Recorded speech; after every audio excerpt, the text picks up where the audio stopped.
Scared to death Negroes.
Yeah. It's entertainment. Harlem World. I'm the legend from the Hudson. Hey, ma, how you? I am that dude. You are so cute. Oh, it's lit. We knew. Talk to me. Hey, ma, how you? I am that dude. You are so cute. Oh, it's lit. We knew. Talk to me. Pulled up to the club, I'm talking to La Marina. My cousin Chucky Black is wavy, he in the Beamer. Mommy looking good, she see me, she with the peoples. And this is how entertainment, we moving like we the Beatles. I'm from Harlem, my ego is very lethal. This lady looked amazed, I'm talking to her people. Speaking all the schism like a pimp to a Mac. I'm too successful to lie, I'm speaking nothing but facts. Your booty is fat, but tell me, did you guzzle? Can't f with stupid if your grind is on the struggle. Yeah, I know you love a fly that takes a stand. And I don't hustle for likes, it's word to Instagram. I'm in the tropics, beaches of Martinique. I really get to a bag, I practice on what I preach. Life is really a beach, I'ma have it my way. I own the sand and the beach, cause I'm really that way. Hey ma, how you? I am that dude. Scared to death Negroes are my enemy. I am that dude. You are so cute. Oh, it's lit. We knew. Talk to me. Let's keep it real, ma. You used to f***ing scammers that love to keep you pampered. They locked up in the slammer. You saw a name of them corporate thuggin', but kept a hood. And I ain't paying for you know what's understood. Peace, peace, peace, peace. Peace to everybody that's checking in with us today. We had to have this conversation today, y'all. It's going down. Big U comes clean, so to speak, right? On his way to turning himself in, family.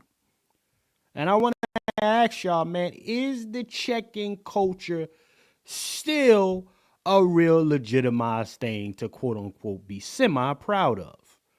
Right? The brothers and I, we got to have this conversation today. And then also your girl AOC teams up with your boy Bernie Sanders, looking like a damn fool out here in these streets, talking about fight oligarchy. We're going to have this conversation in a little less than 5 minutes. Salute to everybody that's checking in with us for today. Salute to y'all checking in, fam.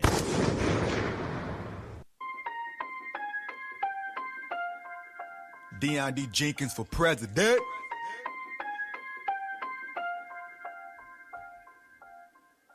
I'm about to drop my album.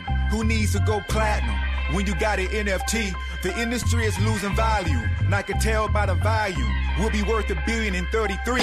Mona Lisa even said fuck the masses. Even raccoons follow anything that lead to trashes. Backyard brawls, got you scared, so nigga pack your bras. And try not to slam the back door pause. Ever since I was a little kid, I knew my calling, it was troublesome. I used to walk to school and walking through the streets of the shadow of death. I didn't have any fear, even though niggas would shoot you through your cashmere. I stood up for my principles and got suspended for fighting by principles and living right like I'm supposed to. Never follow stupid niggas, I was too busy escaping the system I was told to prove to. There is a sacrifice that everybody pay, whoever got anointed, it be loneliness sometimes. Yeah. The industry is over, the industry is over. The underground is king now, the industry is over. There's a new MC out here that sizzle like a soda. The industry became real flat like imitation cola. He got that buffalo attack, but he ain't from Dakota. He put that bully on his back, cause chips is on his shoulder. He's like a Timberwolf, but nigga not from Minnesota. You spend $1 million to bluff him like you doing poker. Long live the king, long live the king. Reparations on the ballot, let freedom ring. Long live the king, long live the king. Reparations on the ballot, let freedom ring. Long live the king, long live the king. Reparations on the ballot, let freedom ring.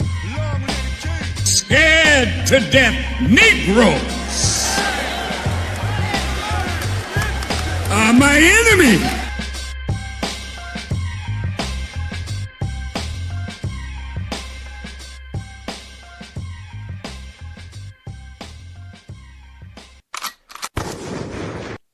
Yes, indeed, ladies and gentlemen. I want to thank all of y'all for checking in with us for this breakfast service today. Me and my brother Q, and hopefully the rest of the brothers will be serving y'all up some pancakes and some paws and some turkey bacon this morning. We're not going to do the sausages. You understand me? But ladies and gentlemen, Big U, he's on his way to the big pen, right? Turning himself in and say, you know what, I'm just going to go ahead and turn myself in and, hopefully I get some help on my way going there. Hopefully some people come to help me. My question to the family that's checked in, right? You helping Big U? Huh? Does he deserve an assistance? We get into this thing very shortly, ladies and gentlemen. Also, your girl AOC and Bernie Sanders are running around doing all of these $5 rallies. No point intended. Actually, they're very expensive rallies. But my question I want to leave with everybody in their head is, who's funding this shit? All right? Let's go ahead on and get into this thing. Salute to everybody that's checked in with us. And remember, ladies and gentlemen, today's program is brought to you by Bloodline Films in collaboration with Lone Wolf Firearms. My brother Juan J. Johnson believes that there is a lone wolf in all of you. We'll be cranking up very shortly. Salute to everybody that's checked in with us.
Peace, peace, peace, ladies and gentlemen, on this Sunday morning.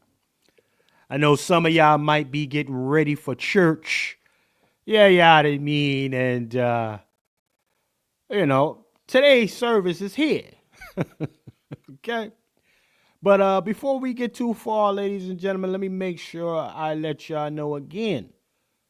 Program is brought to you by Bloodline Films in collaboration with our brother Lone Wolf Firearms. Okay? And also, of course, From the Soil. Brother Coke, if you're in there, man, check in. Can you tell Coke Sharpton? Can you tell him to check in? We need Coke on the flow today. Check your email.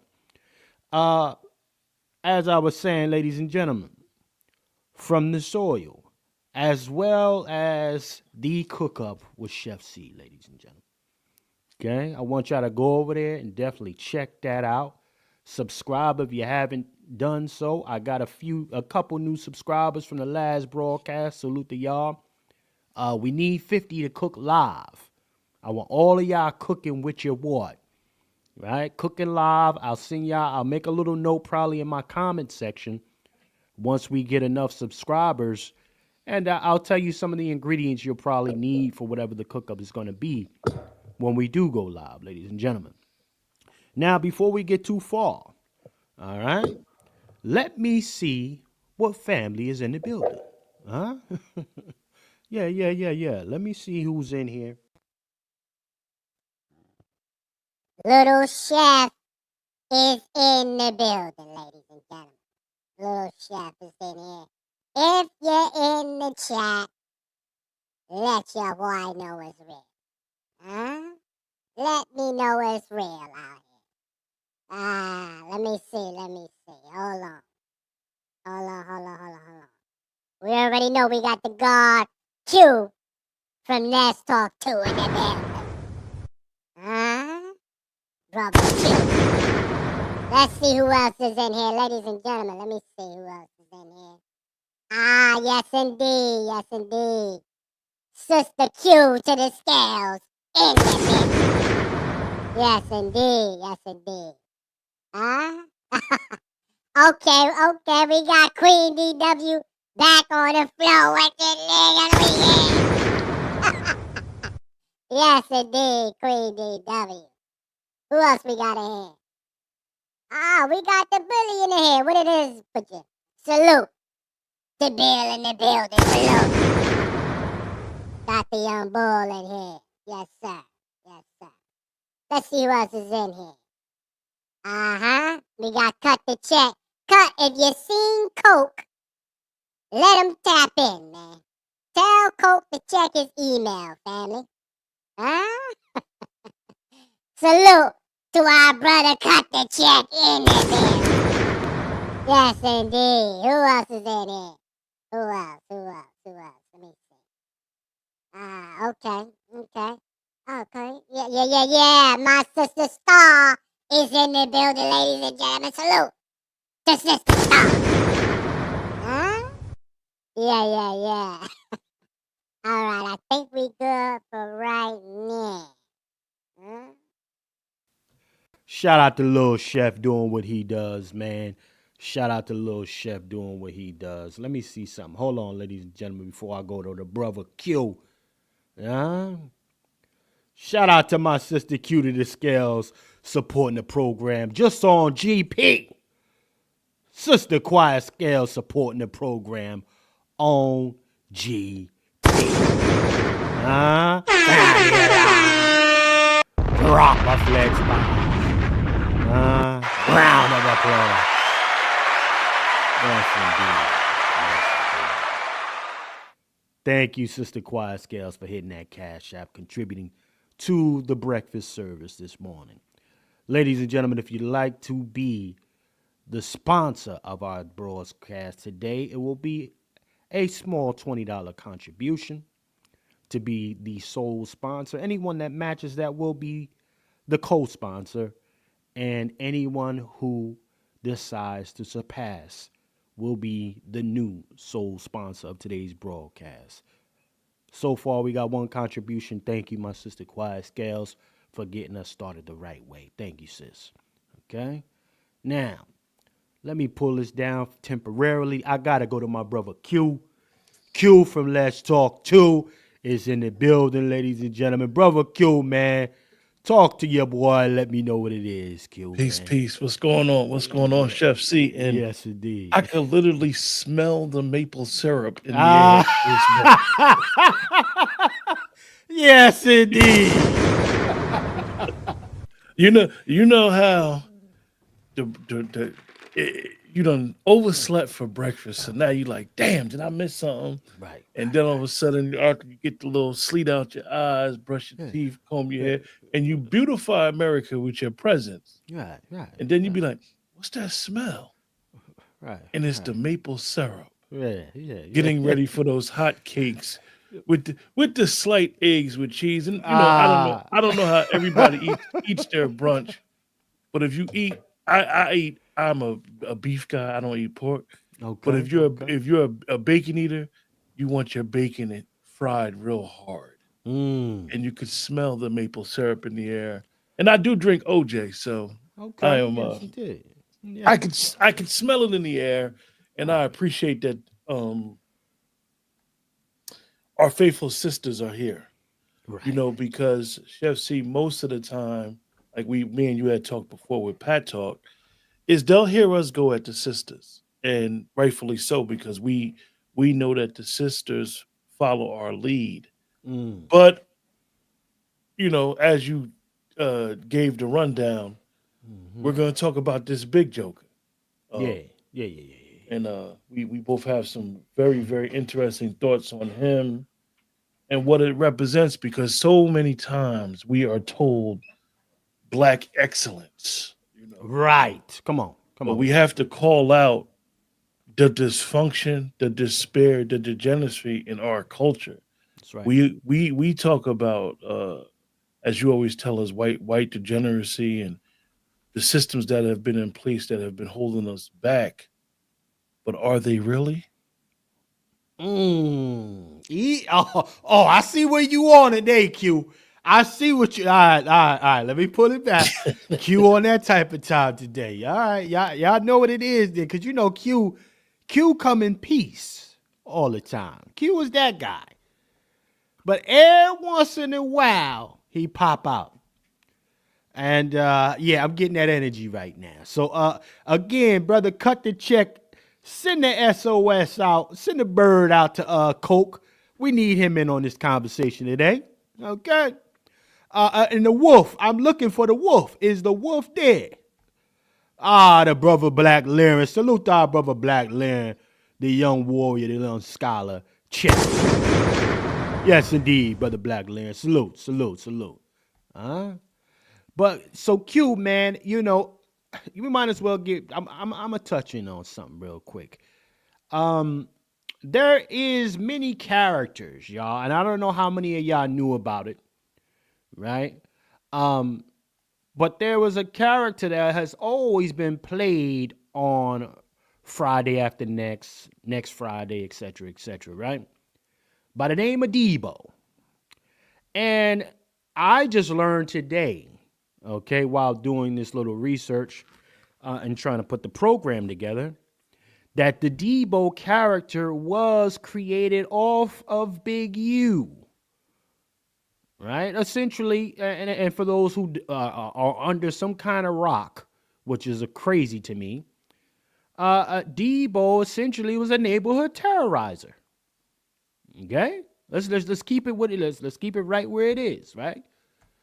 Debo was a neighborhood terrorizer. Shout out to the art of dialogue for this clip.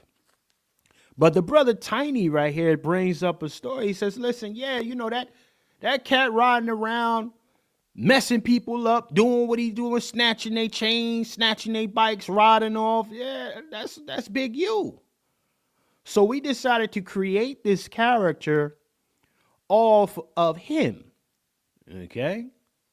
So now, a lot of times, these characters reflect reality in some way, shape, or form, family. And as of right now, some of the conversation is that Big U was a youth advocate. He had the league and all of this other stuff. Well, other folks is like, nah, this dude was doing some fuck shit. Just to keep it plain, right? And has always done, right? This is not when he was a younger Big U. Older Big U is still doing you shit. Okay? So let's go ahead and play this real quick, to give y'all some context, family. People want to see that character. He's, I told you, I pulled that from Big U. I used him as my background of how I wanted this character to be perceived. Because the whole thing about how bad this guy was is when Ice Cube pulled the gun on him. He said, "What you gonna do with that? Besides make me mad." That was cold-blooded. That was it for me. I didn't realize that. Yeah, that was Big U for the whole 60s. Yeah, wow, okay. But there's a lot of Devos that we grow up with. Now, I bring that up, family. First and foremost, let me go to Brother Q. Q, what's your interpretation on that, man? Is there a Big U? Do you share the Michael Jai sentiment that there's a Big U all around the world? Life imitates art. Right. And this, yes, it is a Big U in every hood. Mm-hmm. Who dawns the aura of respect. But this character that we're going to talk about today might be a little bit different than what we see in the hood. Usually the guy in the hood is the person that, like I said, who was well respected. The ladies loved him, even though he was short of some teeth. But he was basically a Robin Hood type of figure. Come on. And if he did take from anybody, he took from the power, the establishment, or he was just took stuff from the D-boys. He didn't harass the women, and he was a protector of the community, sort of say, a protector for that type of lifestyle. Right. And this and Chef C, this is really what is disheartening about Mr. Eugene Hanley. Okay. Mr. Eugene Hanley, as we proceed to get into his situation and hear his words and understanding his case, this is a sad, sad situation.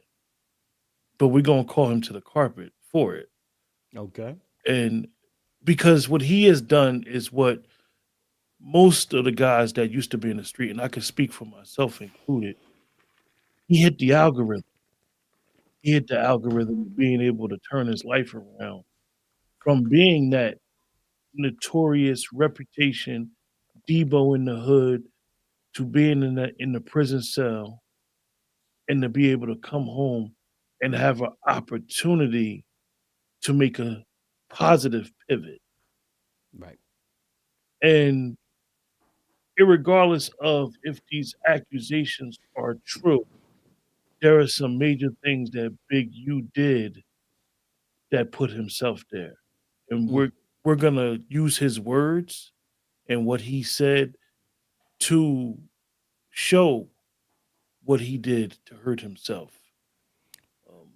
He has put himself in this predicament, and it's a sad situation, and it's a telltale sign of we need to understand that you cannot straddle the fence.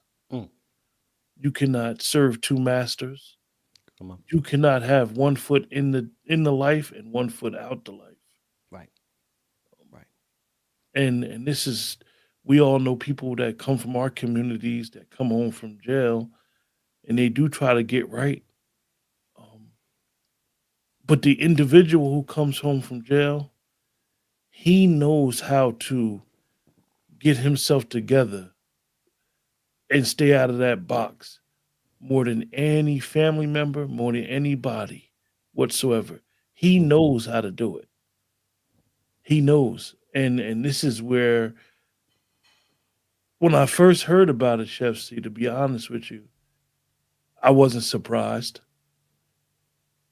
Because I've known about him for about 5, 6 years. Okay. And he was on the streets. He had came home after being incarcerated. He was on the streets for 21 years. And they tell you when you're dealing with recidivism, they tell you the longer that you're on the streets, the better off you are. The longer it's going hard, the harder it's going to be for you to commit another crime. Right. But unfortunately, the brother, he put himself in harm's way from the door, and he's going to get this work today. He's going to get cooked, and we're going to eat off of that big U pack this morning, and rightfully so. And anybody in the broadcast that may hear it or listen to the playback or in the chat, this should be the template of what not to do for anybody that we know that's incarcerated coming home. But we'll definitely get involved. We'll definitely talk about that. Well, I tell you what, let me line you up then, Brother Q. You did a great job of setting that up. So let's go ahead and bring this. Let's make it plain. Because unfortunately, and listen, I'm not no angel or nothing, man. Back in the day I used to do some shit too. And it wasn't my brightest moments,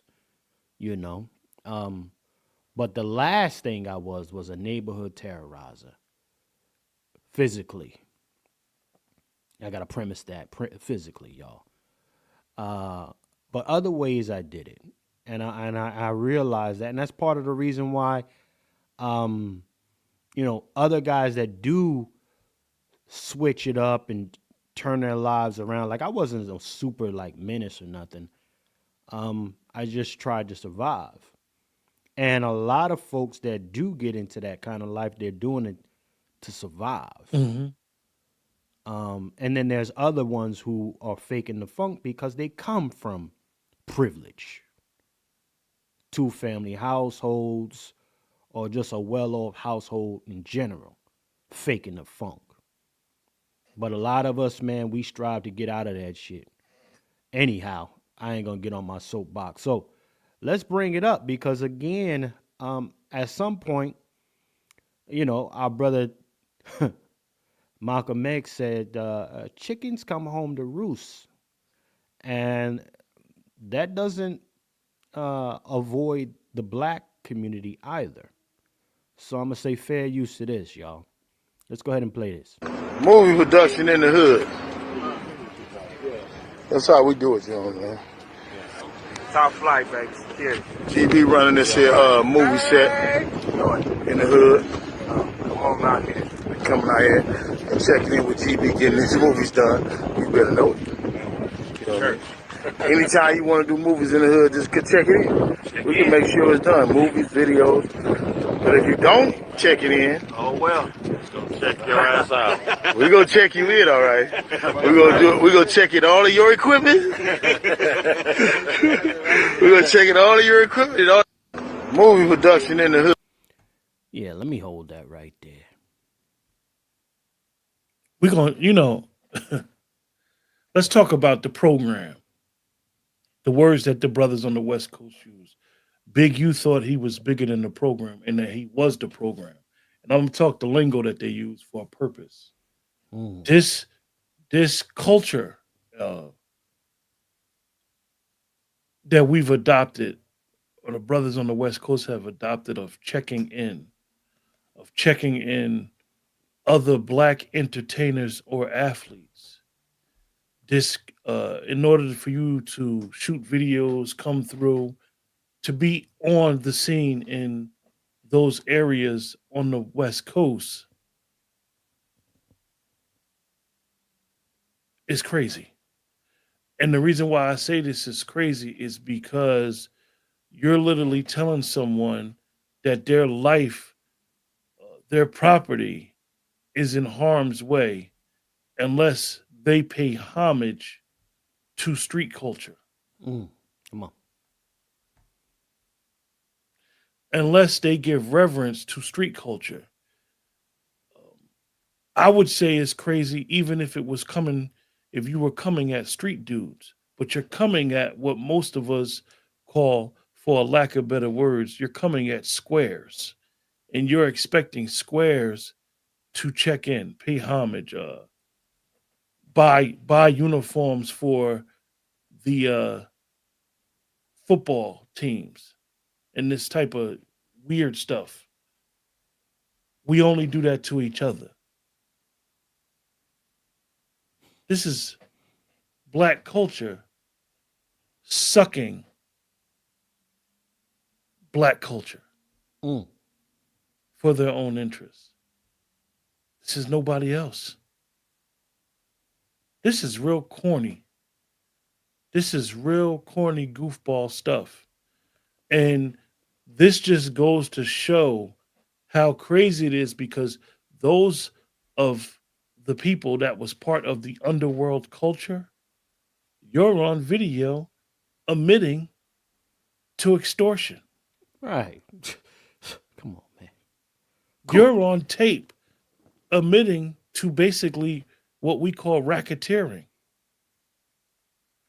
But you don't do that, like the brother just posted. You don't do that to people from the dominant society. You don't do it to the Mexicans who have over 100 gangs in California alone. And I'm not saying do anything to anybody, but it just goes to show of the mindset that we have, and the mindset that an individual has that has been, quote unquote, in the box before, and has been on these streets and has been playing the side of advocacy to our youth, that you're basically telling people that they have to pay you to do things that's really bringing attention to your area. Right. Because let's be honest, if a person shoots a video, if a person does a movie in your area, a lot of palms get greased, and I mean palms get greased on a legal tip. Correct. You bring in attention, you bring in footage. Stores make money. I know a guy that had a store, and one of the known white actors did a movie scene, and they were there for 2 weeks at his store. He made money. He had a little concession store. It wasn't. It was just the neighborhood guys making him money at the time. But he made money off of a major production. So with that video, the man basically admitted to extortion. And we need to understand that these scope of these federal charges are very wide. Right. Very wide range of scope. It doesn't take much to incriminate an individual. And this is what I mean when I say that this brother who understands how this system works knows better, and he knows exactly what he did. Now, it's a whole bunch of things in the charging indictment that are accusations, but at the bare minimum, he knows that tape right there alone could finish him. Well, this is the unfortunate nature, man, we have here. This is the greatest emphasis on black crime. And then they quote him and put him in front of you and say, "Oh, the guy done changed his life around." But man, listen. Black folks have historical history of never really collectively keeping that same energy for other folks. There may be sectors, couple people here and there, handfuls of folks, but collectively keeping the same energy for other folks outside of the group, no. So Chef C, pardon me to cut you off for lack of better words, and we're very careful of what we always say. Mm-hmm. Some of these niggas are savages. And Hey, Q. we need to be honest about it. Like some of us are straight savages. Yeah. And when you condone, accept, uh, when you allow these savages within your community to continue doing this, you're a savage too. Right. And we allow so much of this savagery. We allow it. This is us. Big U ain't the first, and he ain't gonna be the last. He ain't got that part. He ain't gonna be the last. Because brother guess Q. what? Street guys know there's a power vacuum gone now. Just as much as those rolling 60s that just got arrested, indicted, all of them locked up. Mhm. It's some younger guys like, you know what? I got to do this now. I got to check in. Yeah, it's my shop right now. It's my shop. So, but real quick, Q. Here's what we want to do. I want to take a moderate detour, if everybody don't mind, because Q says the young guys know that there's a void that has to be filled, ladies and gentlemen. But here's the unfortunate part, right? Young guys know there is a void to be filled. Big U has become the internet thug sensation. Now that that void may be getting, there may be a void there in the near future. Unfortunately, y'all, we got some dumb jackasses here in your man Steven Jackson, who believes that, you know what, now we need to keep the culture of checking in going strong. Okay? And he's out there in Chicago on O Block saying, real niggas know you check in. Stupid shit. Just dumb shit. Right? But you was the one out here, they done killed my man, they done stepped on George's neck. You was that nigga, weren't you? Let me play this, y'all. See, this is why it can't ever go anywhere, because we got dumb niggas who want to live vicariously through their old struggle via the young kids. But now I done made it, so I got my bezels, I got my M's, etc. But I still want to stay street connected, nigga. You grown. Step off. Right? Real leadership understands that there's change, a necessary change. You don't pedestalize. Right? You give them an alternative. You show them a different way. But no, scary dumb niggas still like to live and touch back in and say they got street credit. This is the dumbest detrimental thought process I've ever seen for people, because you don't see that nowhere else. You don't see it nowhere else. Fair use. A lot of y'all be a whole block pulling up, taking pictures. Where we at? Tell them how they coming. We in the middle of it. What you mean, nigga? Y'all pull up and take pictures and y'all not allowed to. They sneak. And one thing about it, if you're a real one, you don't mind checking in. Checking in. What'd you say? I check in with the real one. That's why I'm in the. A lot of y'all be a whole block pulling up, taking pictures. Where we at? Now look at this little YN, as they called him. This Stephen Jack, yeah, because I might as well call him Stephen A. Smith. Saying goofy shit. You don't know if that little joker with the shiesty just juked somebody. He looked like he just snuck up on somebody, the little joker with the shiesty on.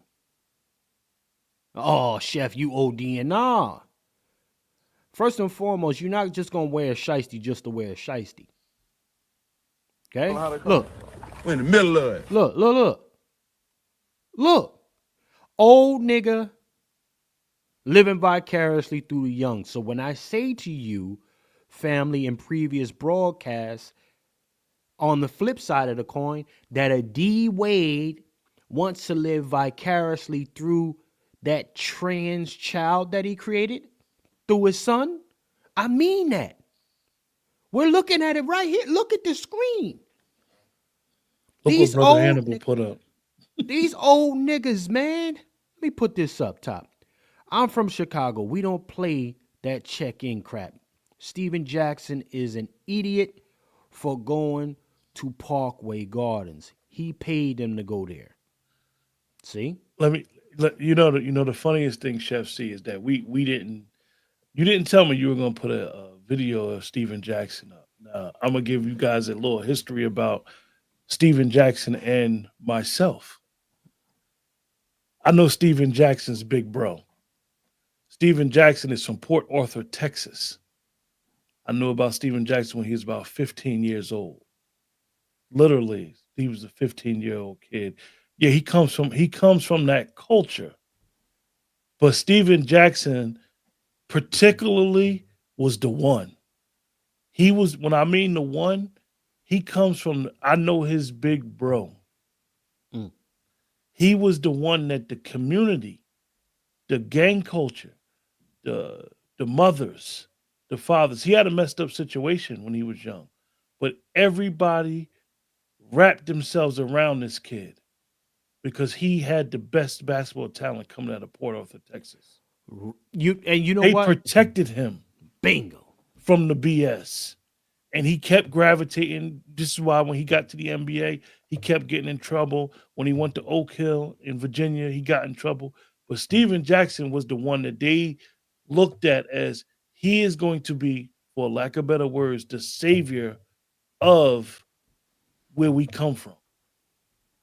So to see him now and to remember what his big bro told me back then in 94, 95 about him, I always say to myself, well, what happened? Why is he still trying to perpetuate this type of lifestyle? You survived, man. You survived. The village rounded around you. They got around you. Yes. Yes, Chef C, exactly. They got around him and they protected him because Port Arthur, Texas is wild. But if you know anything about Port Arthur, Texas, it's basically the in-between between New Orleans and Houston. And it's a poor area. Where it's only poor blacks and poor white trash, as they say. But the community tried to protect him and did a lot to protect Steven Jackson. So I'm always surprised, even when I see him on the podcast, I'll be like, what is this guy talking about? You know, and he has a story, but like, what are you doing? You don't need to do this to have an effect on the culture, on the youth. They don't need to see that side of what you grew up with. No. They should have juked him once he left. I hope shout out to Hannibal and shout out to my sister Jane. Hold on, let me get some shout outs real quick, Q. We got some people came in here. Shout out to Hannibal. Shout out to my sister. Shout out to my brother ABM. Salute, brother ABM. Shout out to my brother Next Level. Hold on, let me get Hannibal in here. Well, we got. Yeah, let me get a few folks up in here. We got some folks up in here right now, man. Let me just salute y'all. Salute to you, Hannibal, man. Keeping it Hannibal. This is a sister part of me. Keeping it a buck. If I'm wrong, Hannibal, let your boy know again. I haven't seen you in the chat in a while. My fault. ABM, salute to you as well, family. I see you. My brother Next Level, I see you in the building as well, fam. Good to see you again. And my sister Jane. Salute to all of y'all for checking in. All right. But yeah, Q, listen, man, you're bringing up something. Hannibal, dude. Hannibal, pardon me, fam. My fault. Hannibal, don't hold me, you heard? Don't hold me, Hannibal, you heard? Pause. Salute. But listen, I know this particular type that you're speaking of here, Brother Q, when you're referring to Steven Jackson. The only reason I know that is because I was that guy. Right? A lot of my homies that we was moving and doing what we was doing, they wrapped themselves around me. The mom, the brothers, they wrapped themselves around me and pushed me toward culinary. They pushed me to it. Literally, they was the first ones to put some food and different shit in my hand and say, yo, man, this what you really should be doing. This your shit. You be watching TV. You be trying to, this your shit. Go ahead and cook some shit. Right? Wrapped around me that way. Unfortunately, a lot of them are gone right now.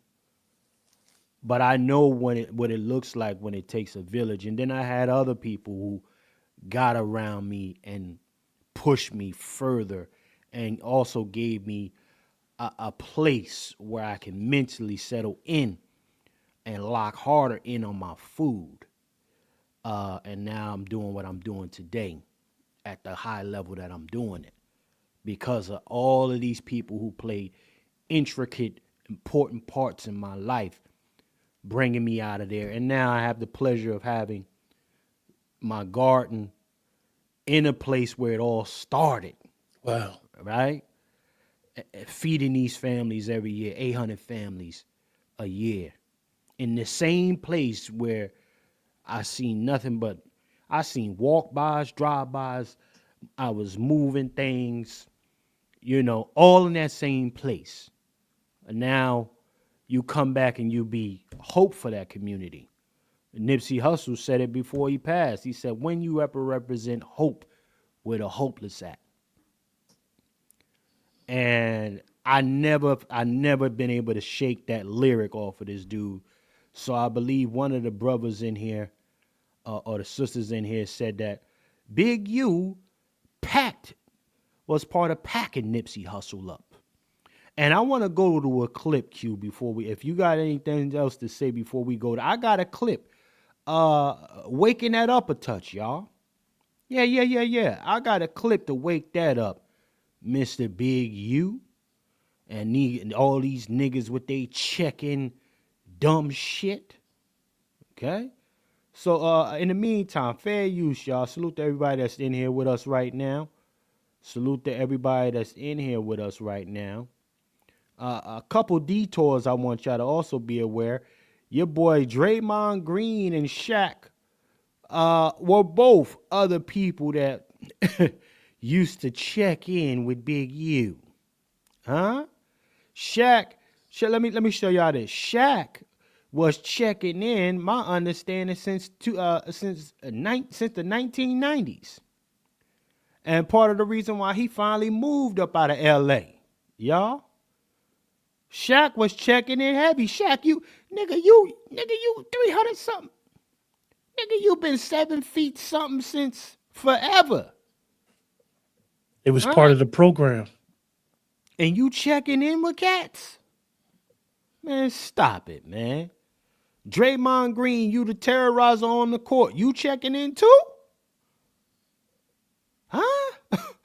What happened to all of these these court monsters? Huh? Yeah. So now it's just looking a lot different for C right now, man, brother Q. When I start looking at all this and making all of this shit make sense. And these personas, all they are is just personas. Because at the end of the day, you got some real shit you got to deal with at some point. And that's really what it is. So, but check this out. Y'all wanted to know? Let's have a conversation here. Okay? Wack and the other dude was talking about how they knew what was going on with Nip. Okay? And there's some alluding that, Big U knew what type of time it was before that it even went down. So let me bring this to the family. Let me show y'all something. Yeah? Let's go ahead. Now I know a lot of folks don't really mess with Wack. I don't mess with Wack either. I don't pay attention to his content. However, some context is necessary. So let's go ahead and have this. Let's have this play. Fair use. That's when he went down there. Nipsey did the diss song. A lot of people don't know Nipsey got a Big U diss song. They don't know it. You don't have a clue. Right? you don't have a clue, something like that, right? He mentioned his name and everything, right? And that's when he went out there and knocked him out. That's when Sam came. No, he didn't knock. No. Well, he said he knocked him out. He said he knocked Nip out. No. Sam came out busting the air. I got the call to come bail him out. Come to find out that was a play. Yeah. So basically, let's get this straight. So, Nip had an altercation with him in the studio or whatever. Big U was like, "Is this song about me?" He was like, "Yeah, it's about you, cuz." So Big U threw the water bottle at him, right? So he was like, "We're gonna have to go downstairs and get down," right? So they in the middle of the street, and Nip kept just bouncing around. You get what I'm saying? Not trying to get hit or whatever, trying to fire on him. So he was like, "All right, cuz I'm gonna have like my little homies come because nigga, I don't have to win for this, right?" So the next day, TD and them came and he was just doing some bullshit or whatever like that. So they try to come. Big U tell Nip, get in the car. You gonna go on Bryanhurst and you gonna get down, right? Black Sim like, you ain't taking my brother nowhere. You get what I'm saying? And he tried to pull him out the car. When he tried to pull him out the car or whatever like that, Nip looked over and he was like, "Listen, long as you don't, me, we good." So he was like, "Nah." So Fats, right? My homie Fats. You talking about another situation? I'm talking about the same situation. The situation that's happened is when Black Sam bust in the air. No, he did bust in the air, but Big U tried to fire on Fats. Fats put him on his pockets. And then Fats put him on his pockets. I got a call on that one. He put him on his pockets, right? So, Fats is like 5'4", but he was stocky. You get what I'm saying? So he put him on his pockets. They try to rush Nip. You get what I'm saying? Like Pauls and all of them, right? And so Black Sam busts in the air. When he busts in the air, Big Useless had the police already watching. They come there 30 seconds, right? Called him Big Useless. Pardon me, y'all. I'm just breaking it up a little bit. They might give me a copy or something like that. Just breaking it up a touch. Let's resume. That's how we don't even know till Black Sam and the other dude from 40s tell us when we started exposing. They said, "Bro, Wack, you know that night that when that thing happened, when the police came, Big U flashed something and started directing the police." And we're like, "What you mean?" This is before we learned about the community leader and the grit. Like we dumb to the fact. Yeah. He didn't see what he didn't see, and I'm like, so when we start reading in depth, and we brought that dude Star, I said, "Bro, come." He like, "Wack, once dude flashed the badge, and I'm finna take y'all somewhere." At that point in time, he's a peace officer. Okay, SKG. Remember the chick? We exposed it. The chick threw the water on him. He had to stand, he ain't knowing they recording, and he said, "Call the police," right? And the chick went to the room, right? And the police came and knocked on the door. She said, "I'm in it with me and my kid." He said, "Yeah, but who's arresting me?" The hotel. The hotel said, "Ma'am, we're not arresting you." Hold on, family. Hold the hell on. Ah, man. Salute. Ladies and gentlemen, our sponsor of today's broadcast has just checked in. Hannibal with the $20 bubble.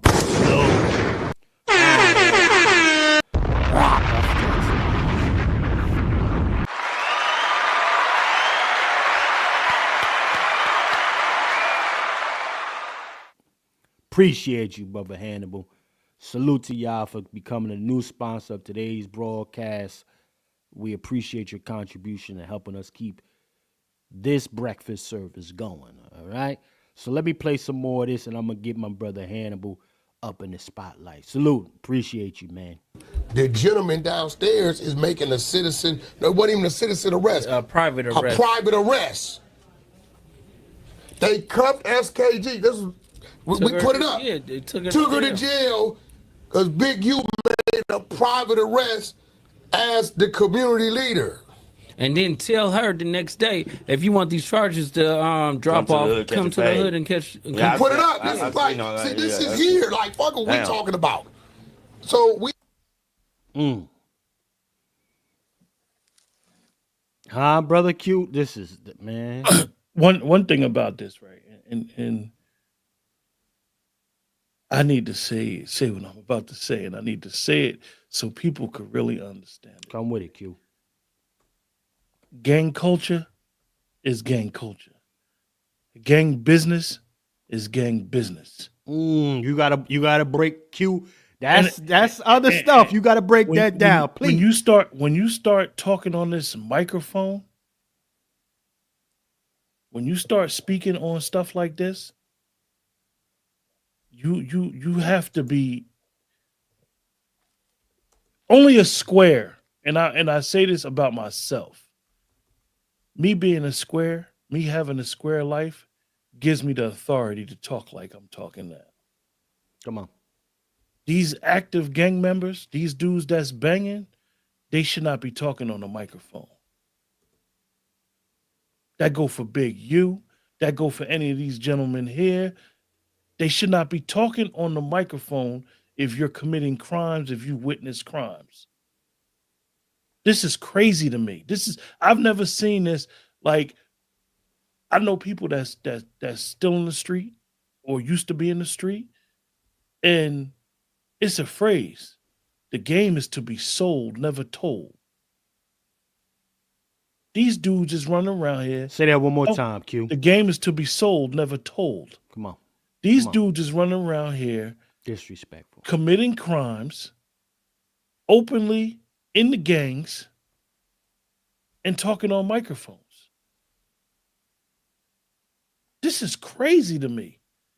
And I respect other content creators and I respect what people do. And you got platforms where guys that used to be in the street or still in the street will get up there and they'll talk. But if you've ever been in that situation or know someone in that situation, it is so easy to get a conspiracy. Conspiracy is the easiest charge to get on somebody, and to try to beat is hard. And it bothers me. It bothers me to my core. And people talk, and I hear a lot of people talk about Whack 100, and like, I'm not going to say I'm not a fan of Whack 100. I understand his content and understand what he's doing. But at the end of the day, Whack 100 probably ain't doing half the stuff that he say he doing because he would not be talking on a microphone. You don't last talking on the microphone. You're not going to last. You're not going to last straddling the fence. It's just not because everything that we do on this microphone is recorded. It's in the cloud. It's out there. So talking about other parties, events, turning up, all of this shows a form of conspiracy. Come on. Just like when Chef C talked about giving back to the garden. He's affiliated with the garden. Whether he's there every day or not. He's tied with what goes on there. So everybody that comes around there, that donates heavily, that handles the food, they all have to answer for one another. When we do our broadcasts, you think that me and Chef C just that's when you went down there. Let's do a broadcast together?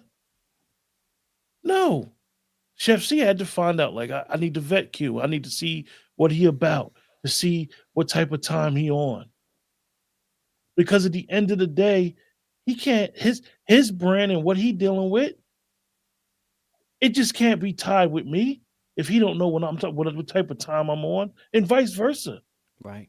So all of the ignorance that we play, the dumminess that we play, they tell you in law, ignorance is not an excuse to breaking the law.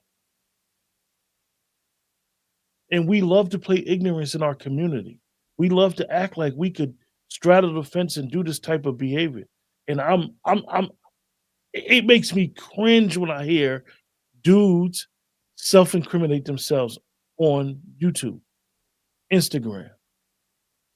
Because I don't really think I know that they understand, definitely if they've been in that situation before and you had to try to fight a case.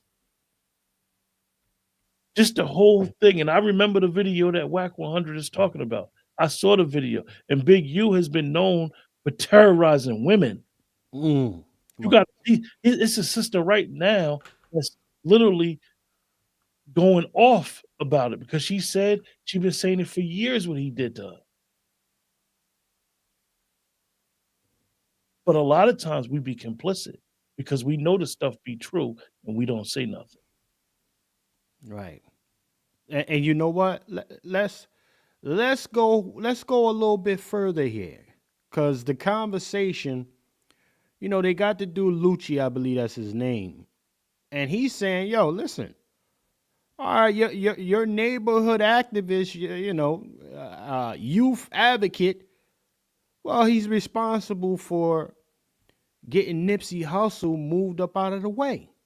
So I'm going to say fair use to this, y'all. Peep it. And I'm on a phone. He FaceTimed me. So he FaceTimed me and stuff like that. He was like, Nipsey just got killed. I'm like, 6 I didn't hear that. So I hang up with him. I called Nipsey and I'm like, Nipsey, what's up? He was like, oh, what's up with it? Nipsey answered. Nipsey answered. He answered the phone. And I was like, now, pardon me, y'all. That's the audio on that side. I couldn't clean it up. But y'all get the gist of it. Let's keep on going. I love you, cuz, or whatever like that. Did you tell him the call you just got? Or you didn't even mention it? I didn't mention it. And that's what fucked me up because my cousin is Nipsey baby mama. You get what I'm saying? So it was like I could have probably stopped it or it had it. Stop what? Fuck you mean? That fuck you talking about? No, because listen. So after I talked to Nipsey and I was like, yeah, I love you, cuz, or whatever like that. I'll see you later or whatever. So I hung up the phone. I thought Big U gave wrong information. 30 minutes later, the homies blowing me up like they just killed Nipsey. And you see Whack 100's response. Come on, man. Lucci, or whatever his name is, he even though that this is not part of the indictment, what you could have in the cases is what they call a superseding indictment. More charges added to the indictment. This right here, this tape alone right here, can pull him into that indictment. Easy. Pull that case in that indictment. Easy. And this is the type of stuff that these guys is doing. And I understand that if you come from music culture and you're trying to portray that you're in the street, but for a lack of better words, man, if you're in the street and you into that, and I learned this from being, and I've never been in a gang, but I know gang members. This is gang business. They're taught to shut up. These dudes never saw a microphone that they didn't like. They can't help it. They got diarrhea in the mouth. I like what Hannibal's saying here. That saxophone really had niggas down bad. Shout out to my sister Cutie the Scales, dry snitching. But they snitching though. This is the new thug life. Niggas done move from the block. And we know that those type of content creators who will get up here and glorify what they used to do or glorify what street dudes do, we understand that it's platforms 1,000 times bigger than what we got. That a lot of us like it. We like these type of movies. Shoot, I do actually movie reviews and show reviews on certain movies that aren't great for our culture. However, I know what to say over the microphone. Right. I know whether whether not to say certain things and whether to say certain things. And one thing I'm going to say is that when you're in that lifestyle, don't be on the microphone. Don't be talking. And it's too many of us doing it. It's too many. This is probably, and I've seen this, and I can't give the credit because I can't remember who said it, but I remember going through Instagram and I was just going through stuff, and I don't really be following too many people on Instagram. I do got people I support, but I heard one dude say that this is the best time in the history of law enforcement because they don't even have to do their job. Hold on, Q. God damn. They ain't even gotta go to work. They don't gotta do nothing. This is man. There's too many people talking. It's too much. That because in the telling is the shock value. Yes, in the telling is the shock value. In the telling is, and it used to be a thing, Chef C, where guys from the street, it was all about two things. You ain't get on that stand and tell, and let me see it in the paperwork. So if you didn't have paperwork, you can't say a person told. Well, nowadays in the digital, with the digital footprint, that's not true. Because a lot of these guys, like the sister said, they're on these apps, these platforms, and they're doing the dry snitching. So, okay. Like we know from what's the case down in Atlanta? The YSL case. So we know that from hearing about the YSL case, they were taking Instagram posts, Twitter, and YouTube posts and using that. Now, say if the prosecutor uses this recording right here from the brother Lucci and Adam 22 and Whack, right? Now he used this case. Now they're trying to find this brother to verify what he's saying. They don't find him. But this case is still presented. Right. In front of a jury. What's that? What's that? They can't help it. They can't help it. Let me tell you what these old niggas, and I love to say old niggas because that's what they are. Yeah, you old niggas that survived the street, bow out gracefully. It's okay to walk into the sunset and be like, I survived that bull crap. I survived the streets. I survived going to prison. It's okay to say that. And walk away with your head held high with some grace. Come on. But to be 40, 50, 60 years old, still straddling that fence. Wow. Still trying to hold on to that lifestyle. You got to be the biggest dummy. Or in case you got to be the biggest big you in the world. Ladies and gentlemen, the wolf is in the building.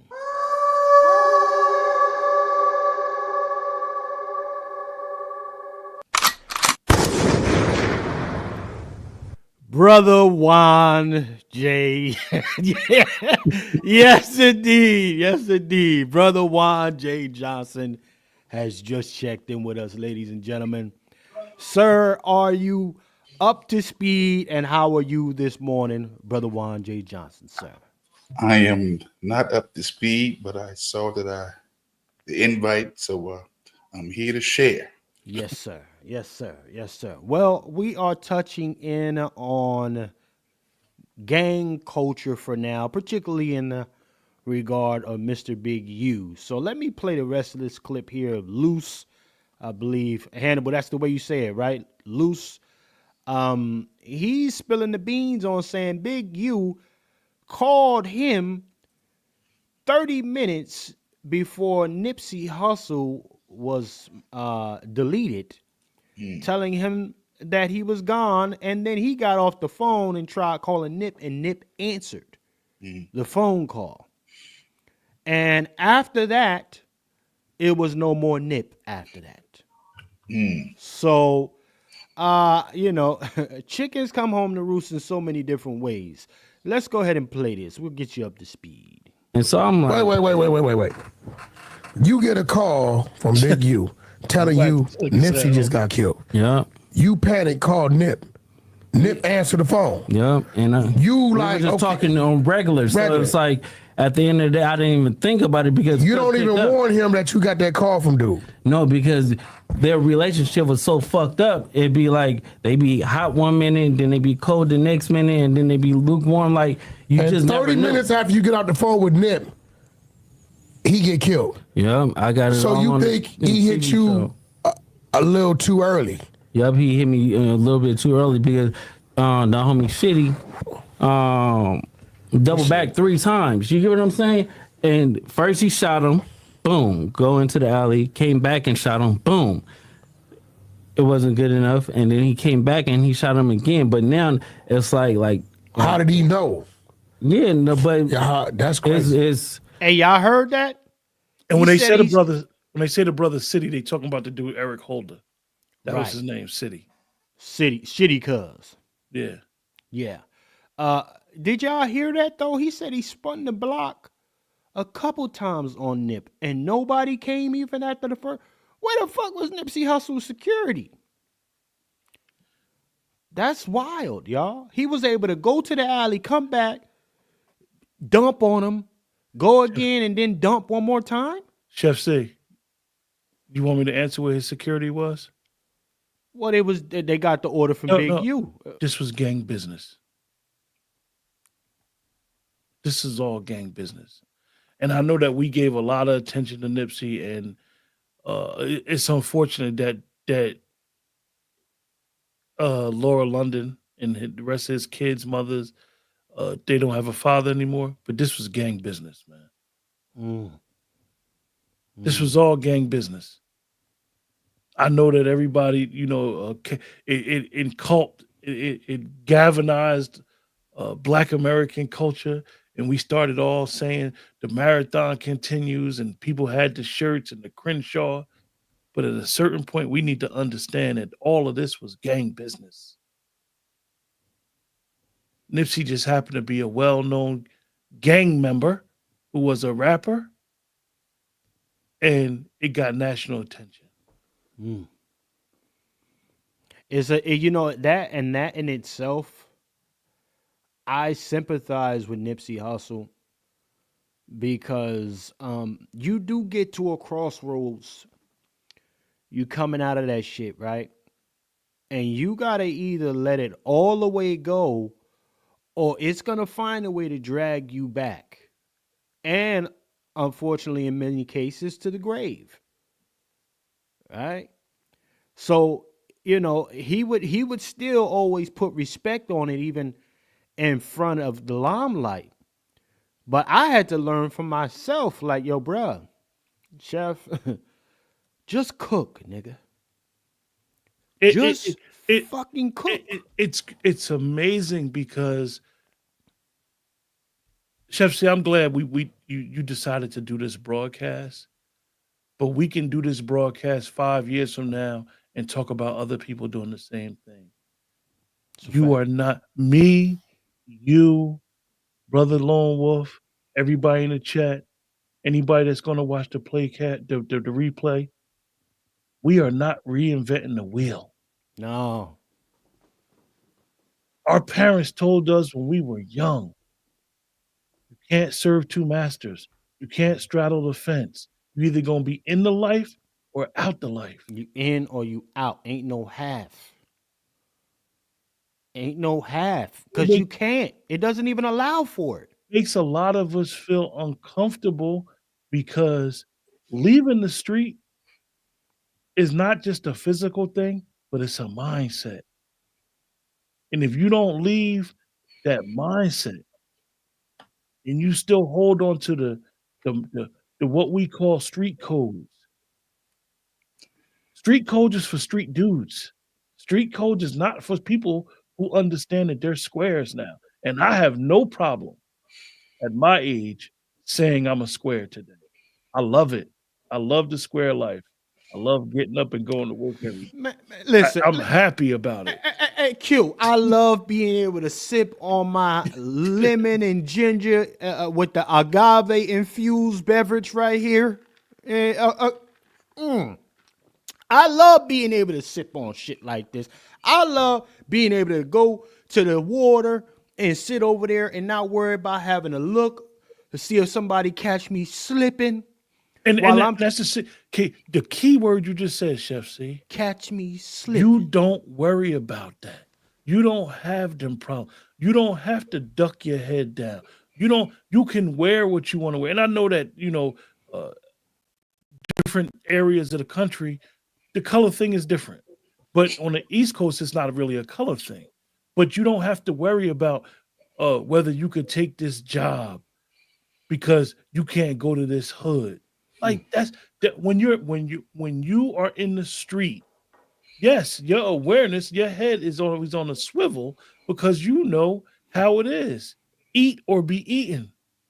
But when you leave that lifestyle alone, not just from a physical and like the brother just said, Black Larry, a spiritual shift, an emotional shift, you don't worry about that.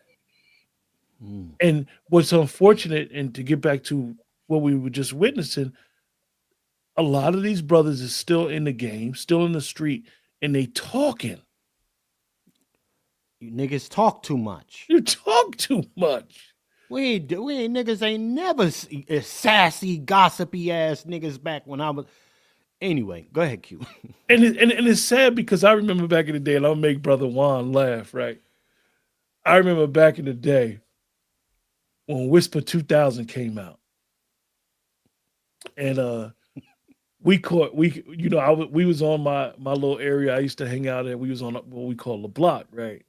There was a bunch of us. It was like 30 of us. But everybody from the community knew each other, right? And I'll never forget, the boys was parked about 300, 400 feet away from us. And they had the Whisper 2000 pointed at us.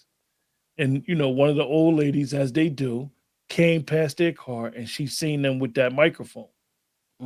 She came up and was like, look, y'all, I don't care if they hear me telling y'all this, but baby, they got that microphone, that Whisper 2000 thing facing y'all. Y'all be careful what y'all be saying on these corners. That's a fact. She wasn't condoning what we was doing.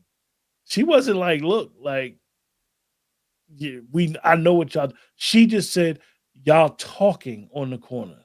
Now, this is a neighborhood lady. She knew what we was into. And it just goes to show, like, this was 30 years ago. So now everybody has a camera. Everybody's walking around with surveillance in their pocket. And when I mean surveillance in their pocket is their phone. Right. And it's no purpose of talking about a war story if you're not going to get some benefit from it. Well, let's go here real quick, because I mean, brother Juan J. Johnson, believe 27 years in the business, ladies and gentlemen, police enforcement.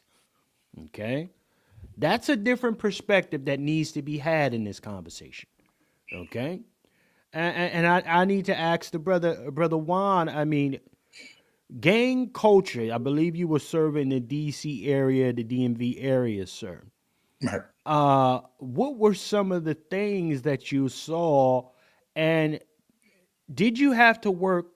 Would you say that you may have had to work harder to find people back in the day, as opposed to what they're doing right now? Give it up to these police officers, brother. What say you? Yeah, the snitching is on 1,000 these days. 1,000. Yeah. I'm talking about you. You really ain't got to work too hard now, per se, because they put everything on the internet. They put everything on Instagram, Facebook, YouTube. I mean, if you listen long enough, you know who the informants are. I believe Wack is an informant. You know. Okay, come with it. Yeah. I think that this is a real quick, real wolf. So y'all understand, if you're here for the first time, this is a seasoned, retired police officer, 27 years in the business, ladies and gentlemen. Mm-hmm. So if the man is telling you that he believes Wack is an informant, you don't just let that land on the wall somewhere. Go ahead, Brother Wolf. You got the flow, sir. Yeah, normally we how I say this. I'll say this again. This is not normal, but it's necessary to see that so many guys feel the need to tell their stories or tell on everybody else. But I don't have a problem with it. You know what I'm saying? Because the more they tell, the more intel you get, and the more we can get rid of it. Bingo. Come on. Get rid of it. You know what I'm saying? I think that yeah, I wanted to eradicate. you know what? I think the genesis or a contributing factor to this whole gang culture is birthed out of the matriarch.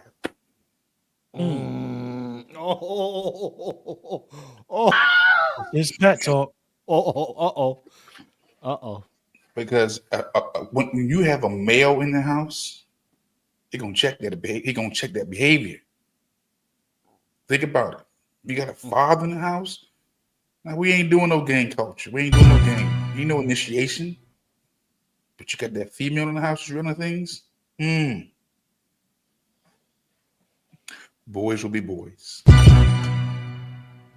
So let's deal with the genesis of it, or maybe not, or a contributing factor in our community. It comes from the matriarch, not the patriarch. God damn. Go back to baby boy. Come on. What was the father? Brother Juan coming with Gunsmoke. What was the father in baby boy? His mother was dating an ex-con. Easy on a Wolf. Easy on this Sunday morning breakfast, I'm man. just keeping it 100, bro. We don't want to deal with these. See, that's a feminine spirit you see. If all this snitching and talking, that's what girls do. That's what women do. It's mass in masculinity, but it's feminine. Very feminine. Ain't nothing masculine about these guys except for their exterior. When you get beyond the exterior, you're seeing femininity. Listen, keep it about it. Ladies and gentlemen, Brother Juan J. Johnson, LWF in the building. God, yeah, easy on a Wolf. Easy. I've lived long enough to see who's running these households. When we go inside these households, ain't no males up in there. It's females. It's women with children. Hold on, Juan. Let me make sure that didn't go over folks' heads. Because you were smooth when you said when you go up inside of them houses, it was no males. It was women in there. Right. It's women. Can we keep it 100? Shit. Think about all the dudes you know who came up hard. What was the father? Huh? What a father? Wasn't no fathers. Just a lot of females giving bad instruction to their children. God damn. You ain't right. You ain't right, Brother Lone Wolf. Wolf, easy. Hold up. Wolf, What you just did, you committed a crime yourself. You ain't right, Brother Lone Wolf. Yeah, Wolf, he wasn't playing this morning. And he wasn't even. This is all off the hip, y'all. Wolf never get prepped. Wolf just come and talk his shit. Hey, Chef C, he might have been the one brewing that homemade maple syrup I was talking about. Yeah. That maple syrup. Look, man. Go ahead. Let him think cook, about it. Let him cook. Just think about it. Dudes who can't wait to tell their story. Watch this. I tell Chef often than anybody. Let him cook. Really I don't really like to talk. Let him cook now. You know, I talk because it's a necessity. But me, I just take the hell up here. Don't say nothing. Let him cook. I have this urge to talk. So when I see talkers per se in that gang culture, it's a feminine spirit. I said, let him cook. All right. Go ahead. As a father in the household, I got son. We ain't doing that. You ain't doing it. You ain't going out there like that. Oh, you make your own way, but don't come back. At least you had a male in the household to give you some instructions. This is either it's the genesis or a contributing factor of the matriarch in the Black community. I mean that. Enough. All the gang leaders, ask them where your father was at. I'm talking about back in the 60s, 70s, where your father was at. Nowhere around. Mother basement. Shit. I hope y'all like, share, and subscribing, y'all. You getting what you need. You're getting a little bit more than what you need. You came and you ordered pancakes. You got French toast stuffed with cream cheese with the apple cinnamon and the maple butter on there. Y'all getting a lot this morning for this breakfast service. Let me play a little bit more of this clip, though, family, to bring some more context. Okay?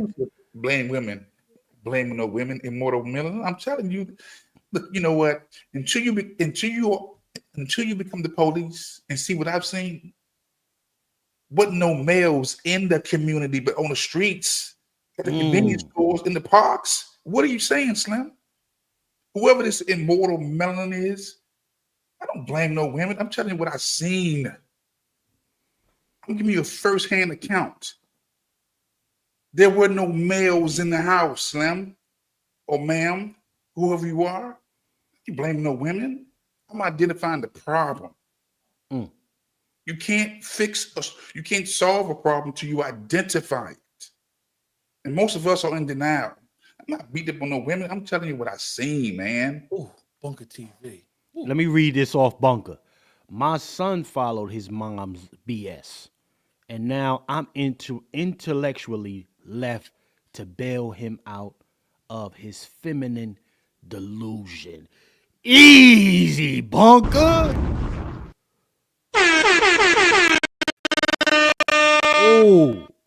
Y'all here with the shit today. Man, listen, and I can understand the multitude of positions when it comes to this. Okay? But again, we got to understand that the single mother household has led the charge for many years in raising these degenerates. They're coming out of that house. Okay? And, unfortunately, a young degenerate becomes an old degenerate. That part. That part right there. And that's for the mother or the father. Let me tell you something, Jeff. Watch this. We know who these murderers out here, these killers out here, and we know who shelter them. The mothers. The mothers shelter them. That's my baby.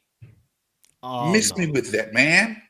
Oh, he hit her with the "that's my baby" shit. That's real though, right there. God. That's my baby. Your baby's a killer. Your baby's a murderer. Bring up!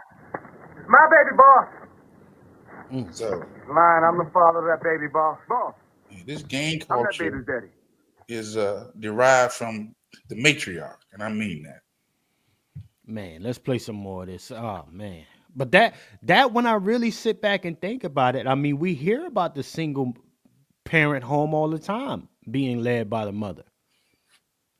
I mean, it's got to start from somewhere, right? Go ahead.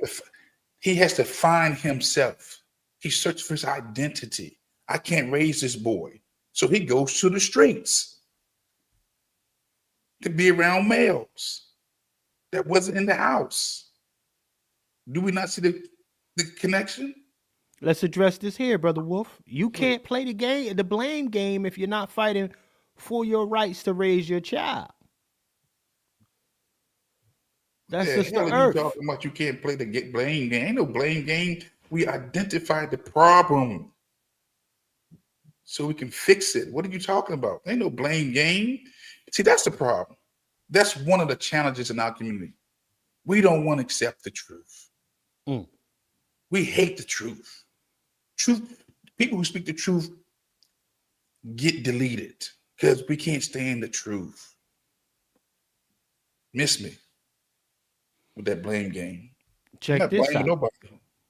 I'm just keeping 100. Yeah. And listen, ladies and gentlemen, you know. I want the truth. You can't handle the truth. Let's read what Brother Bunker's saying here. My son is college educated, but took a major that wouldn't aid his independence, and now he can't find work in his field. I said electrician, She said project manager, cause it makes more money. Now he sees white man gatekeeping the project. Manager position. Cooked. He cooked. He cooked, Bunker. He cooked. And that's a lot of listen, there are some women who can advise, but every woman ain't built for that. Okay? Every woman ain't built for that, and they gotta have a track record of showing improving on their own. Right? And that's really where I come from. For me, honestly, when again, all feelings aside, statistically and realistically, most households are led by women. Okay?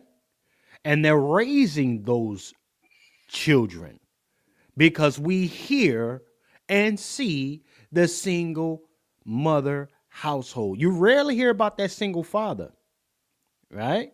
Mm-hmm. But for those who don't understand the statistic, black men being, according to the CDC, and I believe it was also NPR, that black men are the best caretakers. Yes, we are. Okay, It's a vicious and sad cycle, because on one hand you hear our sisters upset because they keep finding sorry ass men who can't fix a light fixture, who can't mow the lawn, who can't protect to provide or give instruction. But where do they think that shitty ass man came from? Hey, they say, check this out. And here's the other one that people sidestep. Behind every good, strong black man is a strong black woman. Well, guess what? The flip side of that coin look like. Exactly. And we and this is, and I'm glad that this conversation went there a little bit, because this is the reason why we have Pat Talk. This is the core of having these conversations. And sometimes, like I said earlier, you'll hear us discuss women more than men, but make no mistake, we holding men accountable. We're holding men to, as we would say, let your nuts hang, dude. Yeah. To have some discipline. One of men's biggest problems, black men in America, is one of our biggest problems, is discipline. We know that as men, and we holding each other accountable, and we're going to hold Big U accountable. That's a good question, brother Immortal. Forecast. I'll look into that. Big. I don't know if Big U is coming Pardon from a me, single Q. parent, but one of the pictures that Chef C put up.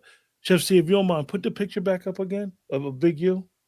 A Big U? Okay. Yeah. And I want everybody to look at this picture and understand this picture right here.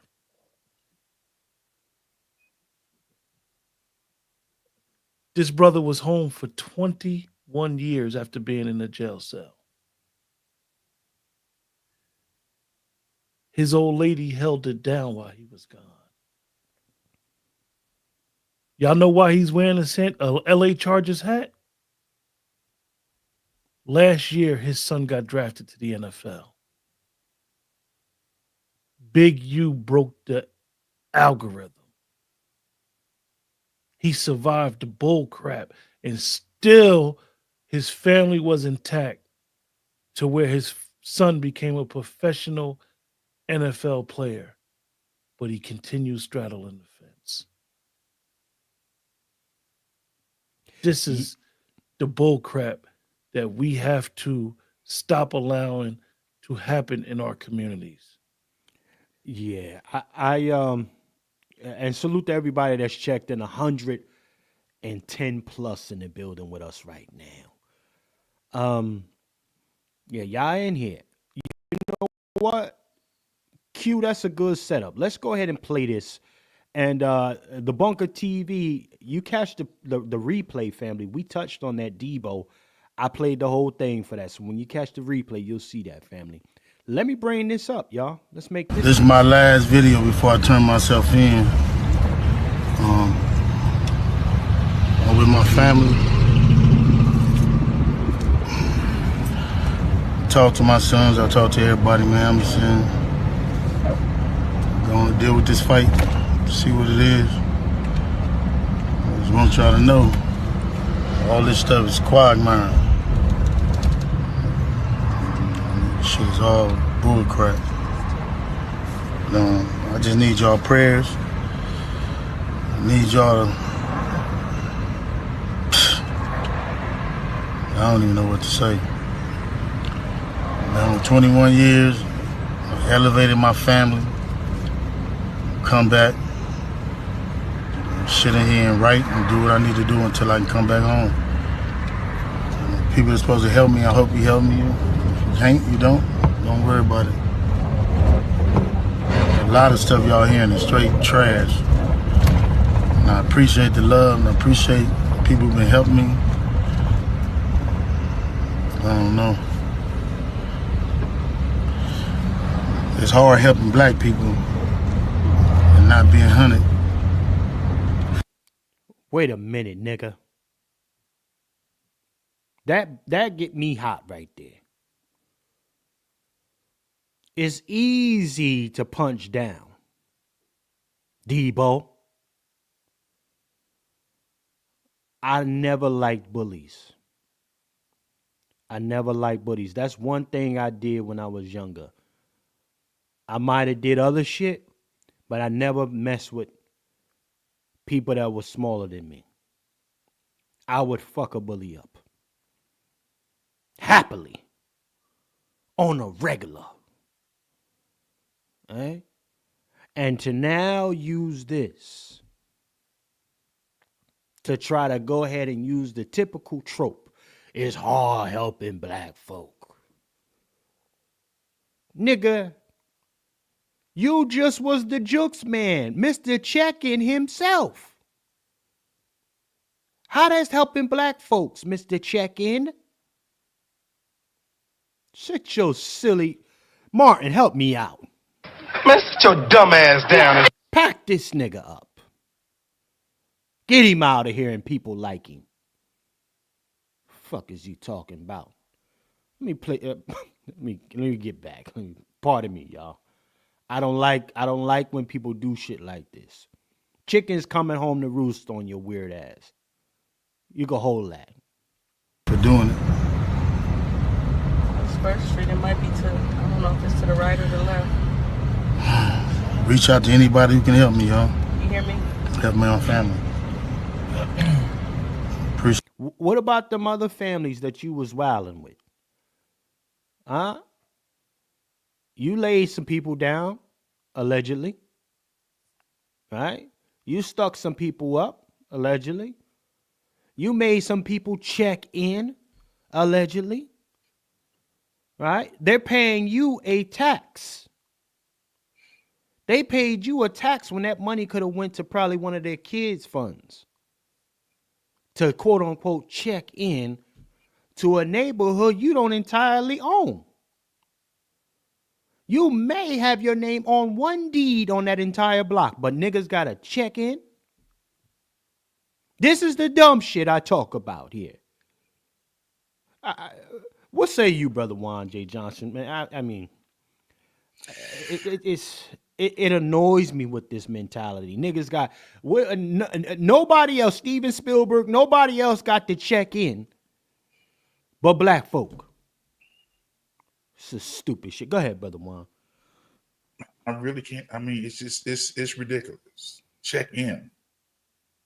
You know, I was just thinking maybe we need to just take a bulldozer, destroy those communities, do some redlining, do some eminent domain, because it's apparent to me it's the neighborhood, it's the streets that's connected them to the game piece. You got to check in. All right? That bullshit. If they can do productions of videos in a certain street, you got to check in with the gang. Now you need to just destroy that whole community. Bulldozer. if it's going to eradicate the gang culture. Because the gang culture is a pariah on our community. They prey on the innocent. There's nothing cute. It's nothing fancy. It's nothing chic. It's nothing good with the gang culture. Okay? It's nothing. Yeah, he a violation. I don't know him personally, but I don't care for the gang culture because I've seen what it does to communities. People living in fear. They can't walk down the street. They can't walk to their cars. They can't even go to church and enjoy a service and come out without looking both ways. When are they going to get robbed? Let's put some humanity on this gang culture and what it has done to our community. It needs to be eradicated. When I say step over carcasses, that's a carcass. And anything attached to it. Okay?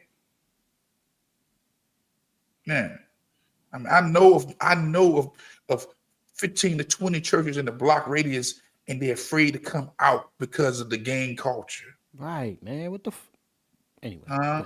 Yeah. Females afraid that their purses will be stolen. And the drugs, and the litter, and the liquor.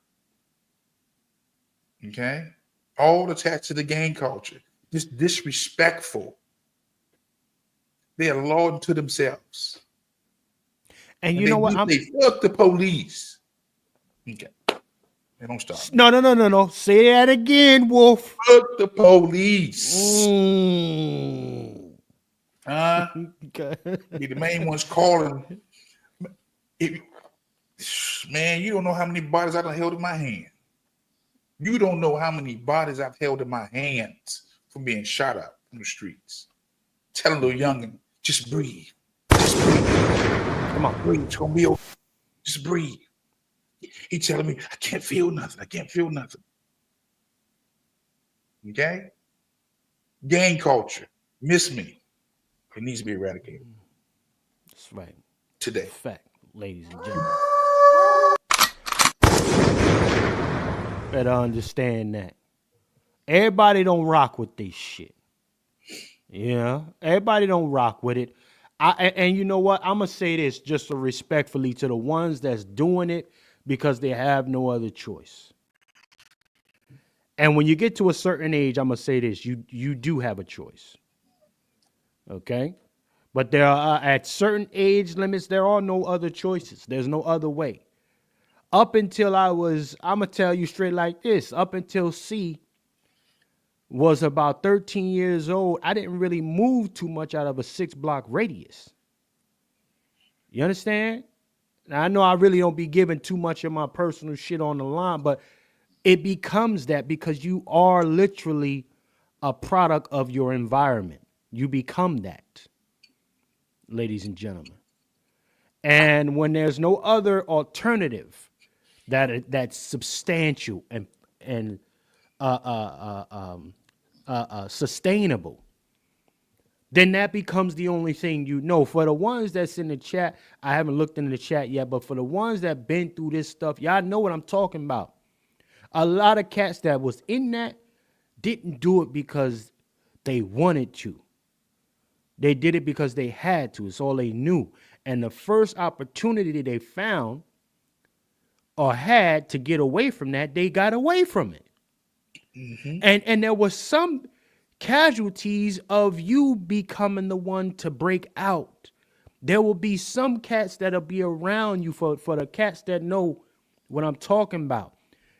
Brother Q talked on it and spoke on it earlier. There will be people who would cover you, surround you, show you different ways. Even if, and believe it or not, even if they was the person that just laid somebody down, but they saw prosperity in you because they already made their bed. They will push you away from it. That was the real OGs of the community I come from. Born Sue, salute. B God, salute. K Solo, salute. Kiss, salute. Be love, salute. Man, this shit getting to me. These cats, they know. They know, man. It's not about and these cats that stay in it. Now, these cats, this is after a while, they go one way or the other. In the case of Big U, he may have started out innocent and then say, you know what, this is just the life I choose. I'ma do that. But now, once you make that choice, my boy, ain't no more remorse or empathy for you. You are a villain. And you need to be looked at and dealt with in that way. So let me play a little bit more of this, man. Brother Q, you got anything to add to this, man? Not yet. Not yet. Okay. Let's get into this. Yeah. Let's play some more. Shit, y'all. Go. I'm looking at this video as I come in to turn myself in, and I'm disheartened by the fact that they trying to say that I stole something from Developing Option, or I used Developing Option as a front. Developing Option paid my bills. They paid my house note. They paid the bills for my family, the money I made from as an employee for Developing Option. I never mixed that with nothing. I didn't manipulate nobody. I didn't steal nothing. We did PPP loans. We did 2 loans. And that's it, just like everybody else did. I didn't use no fraud. I didn't give none of fake names. And one of them we was paying back and one they forgave. You know what I mean? And the other one we attempted for and they didn't give us nothing for it. I filed my taxes and them coming around telling me I was using Developing Option as a cover. Cover for what? None of that's going to be true. None of that's going to be true. The government putting this big ass picture and they want to arrest 21 dudes. Some dudes I don't even talk to. I don't even know nothing about.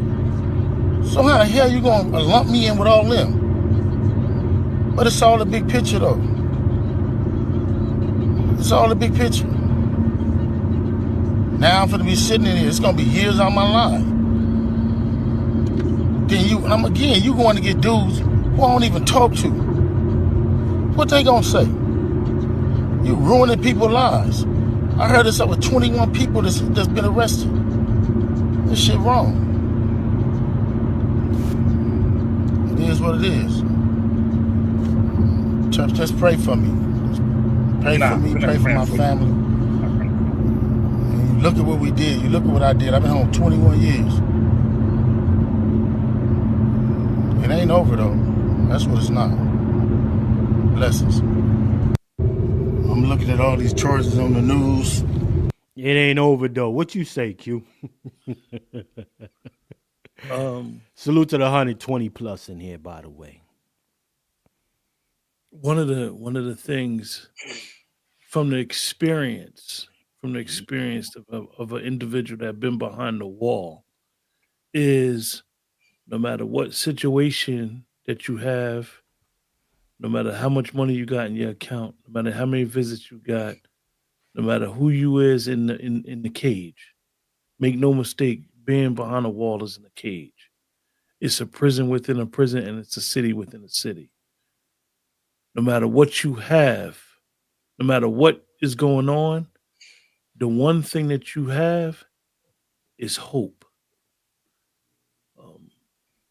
When I sit and I saw this video, Chef C and Brother Juan, I'm not going to lie to y'all.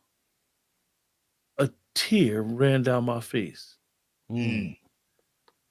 Because being in that situation, he knows whether it's 5 years, 10 years, 20 years, 3 years, a day. When you go behind that wall, there is no guarantee that you're going to make it out alive. That's a fact. That part. And I know that we're all going to die alone, but people want to die under their terms. And when you go behind that wall, it could be COVID. It could be anything. Because don't think you got A1 medical care behind the wall. Don't think that a joker can't shank you up because you somebody. That can't happen. Anything can happen behind there. It's life. It's a city. It's a culture within a culture. And when I watch the video, I see it in him. I see it. I can look in his eyes and see the internal fight that's going on. He fucked up. Right. He know he fucked up. He know, yeah, he was doing all this good. And that's why he brought up the black folks. He feel in his heart he was doing all this good. But he straddled the fence. You put yourself in harm's way. You put yourself to be part of an indictment. And part of the indictment is somebody killed somebody and they took him to Vegas and put him in the desert. Whether he did it or not, if he knew about it, he put himself in the indictment by association, by talking on these phones, by knowing crimes was being committed. Now, let me explain something to y'all. He could have known a crime was being committed. Somebody could have told him they was going to commit a crime. And just by him knowing about it allows them to loop him in a conspiracy. It is broad. Conspiracy, racketeering are broad. Racketeering just mean money exchange, extortion. Now, Big U, we've seen the video, and listen, the video speaks for itself. But say if I say Chef C, yo, meet me at the airport, man. I got to catch a flight out there, right? I'm giving y'all a hypothetical. Me and Chef C go out there, and I just say to Chef C, out of the clear blue sky, yo, I got to go see Big U. Now, Big U is under indictment. He's under wiretaps. I call him, yo, big bruh, I'm here. Look, I'm about to go get these uniforms for the kids. Where you want me to drop them off at? Right there, I'm looped into his stuff. Chef C, he's just traveling with me, unbeknownst to him. He's looped in with this stuff. They don't know if I'm being extorted to do this stuff because he's known for doing it. So everything fall under the umbrella.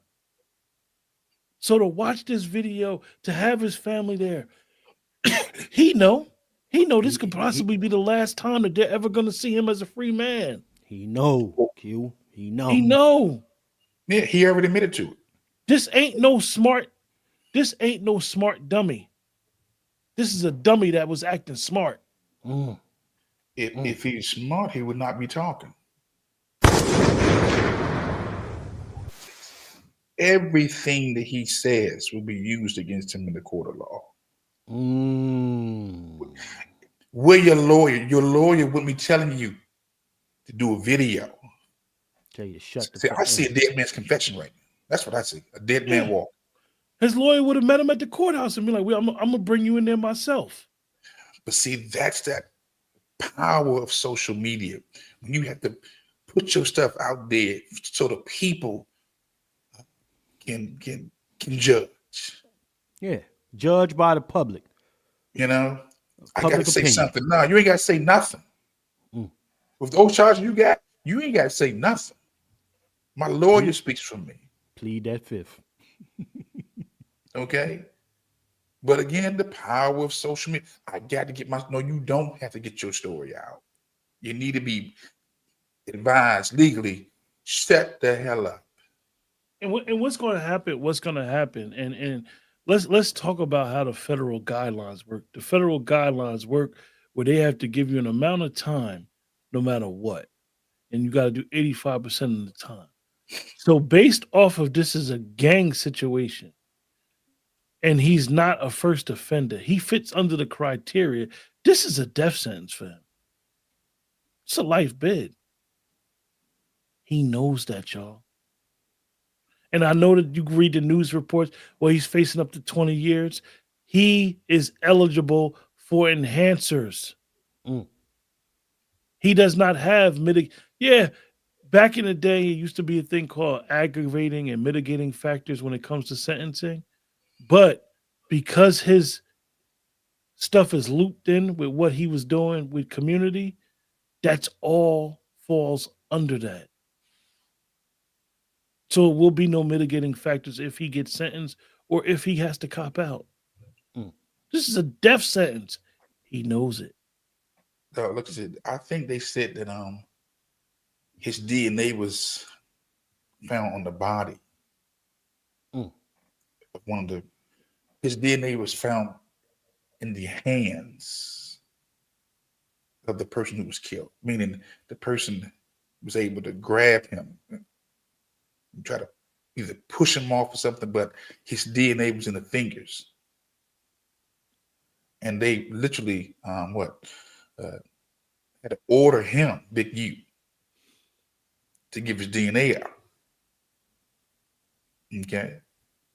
He knows it's a rap. No matter all the good he did, is for naught. And Brother Juan, I don't know if California is, but when you're a convicted felon, in a lot of these states, your DNA is automatically in the database. All right, come on. This was clear cut.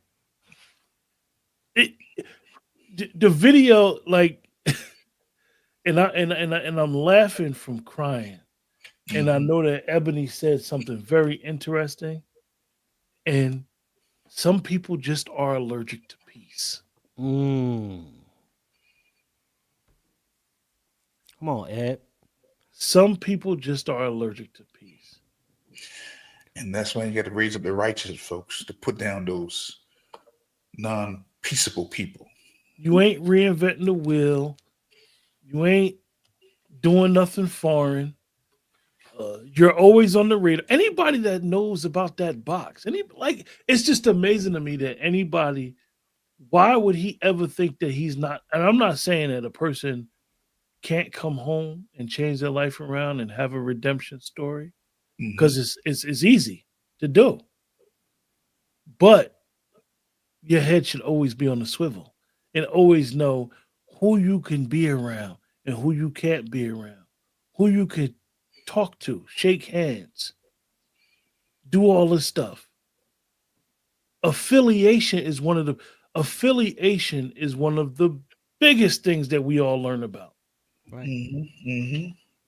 Hit him with the Rico. We were taught that as kids. Birds of a feather flock together. Come on. Ain't no excuse for this ignorance. Well, again, when you release, you're a lawyer, and you're giving instructions on who to be around and who not to be around. Yeah. He knew. It didn't matter because it was in his system. Yeah, some people can bounce back, but others are just so attached to that life that, you know what, hey,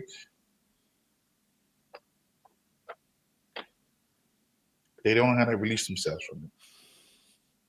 Well, I'll say this, gentlemen. We have reached the 2-hour mark, y'all. 130 plus in the building right now.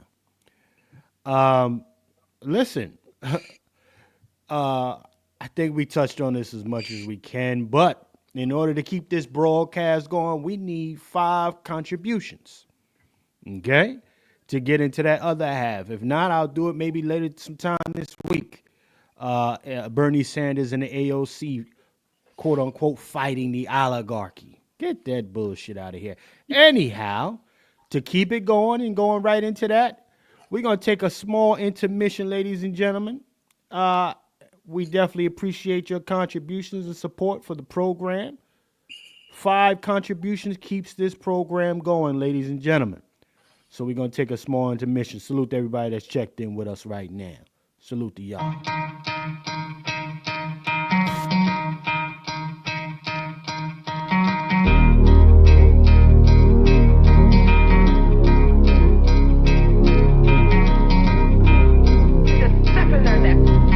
Scared to death Negroes are my enemy.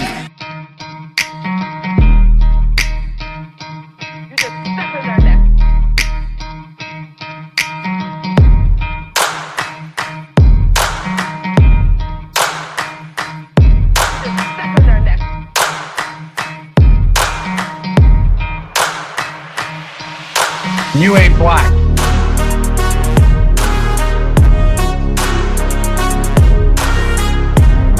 This is a sick Negro.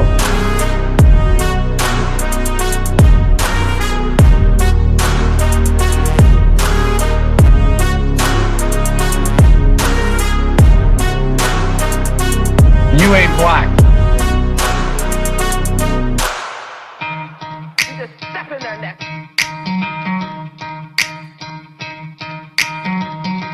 You just step in their neck.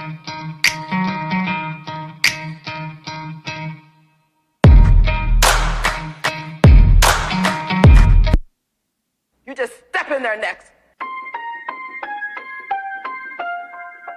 Deion D. Jenkins for president. You just step in their necks. I'm about to drop my album. Who needs to go platinum? When you got an NFT, the industry is losing value. And I can tell by the value. We'll be worth $1 billion in 33. Mona Lisa even said fuck the masses. Even raccoons follow anything that lead to trashes. Backyard brawls.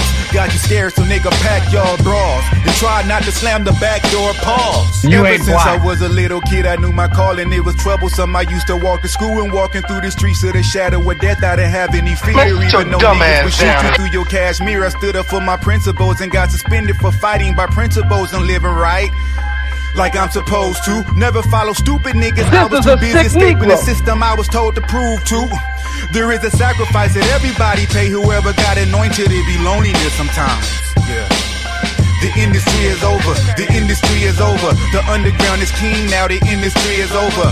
There's a new MC out here that sizzle like a soda. The industry became real flat like imitation cola. He got that buffalo attack, but he ain't from Dakota. He put that bully on his back, cause chips is on his shoulder. He's like a Timberwolf, but nigga not from Minnesota. You spend $1 million to bluff him like you doing poker. Long live the king, long live the king. Reparations on the ballot, let freedom ring. Long live the king, long live the king. Reparations on the ballot, let freedom ring. Long live the king, long live the king. Reparations on the ballot, let freedom ring. Long live the king. Scared to death Negroes are my enemy.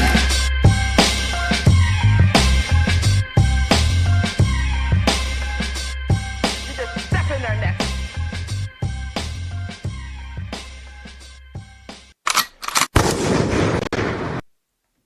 Yes, indeed, ladies and gentlemen. It appears that you have had your fill for today, which is great.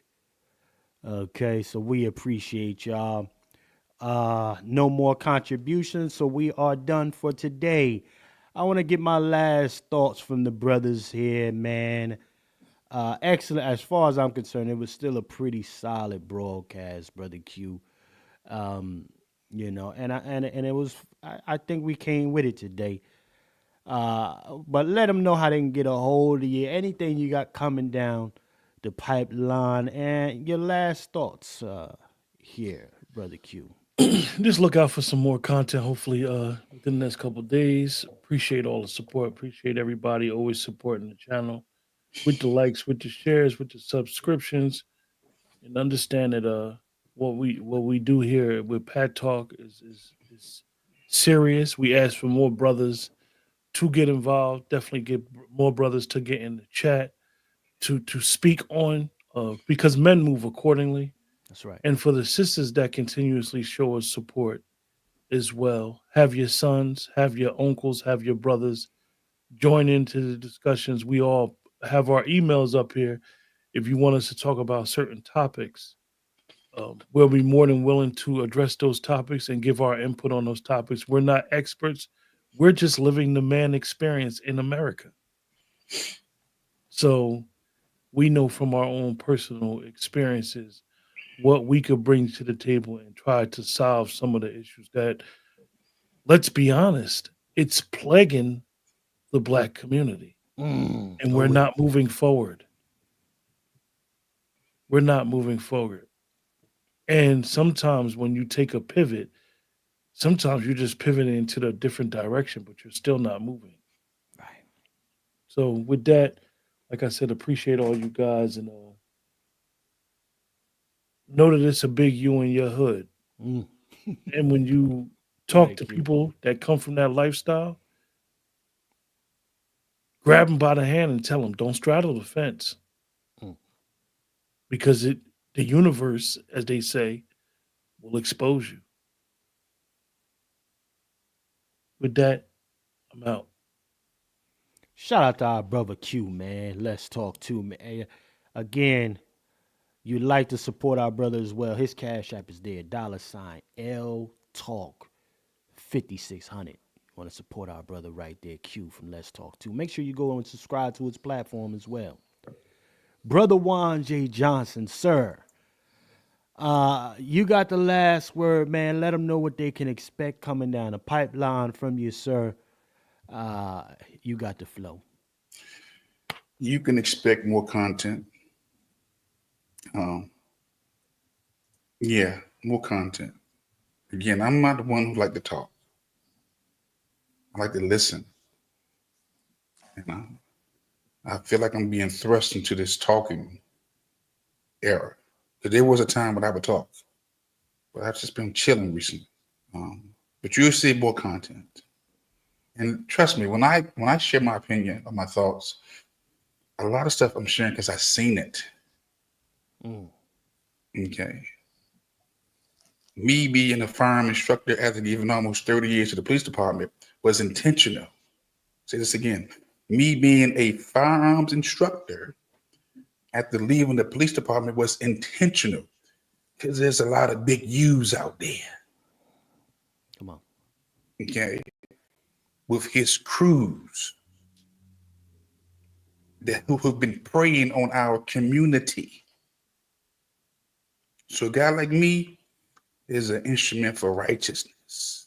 I don't mind confronting the big U's and their crew. Because you got to have an instrument for righteousness to bring about some peace. Right. Okay. So you'll see more content. Ladies and gentlemen. The Wolf, Juan J. Johnson, ladies and gentlemen.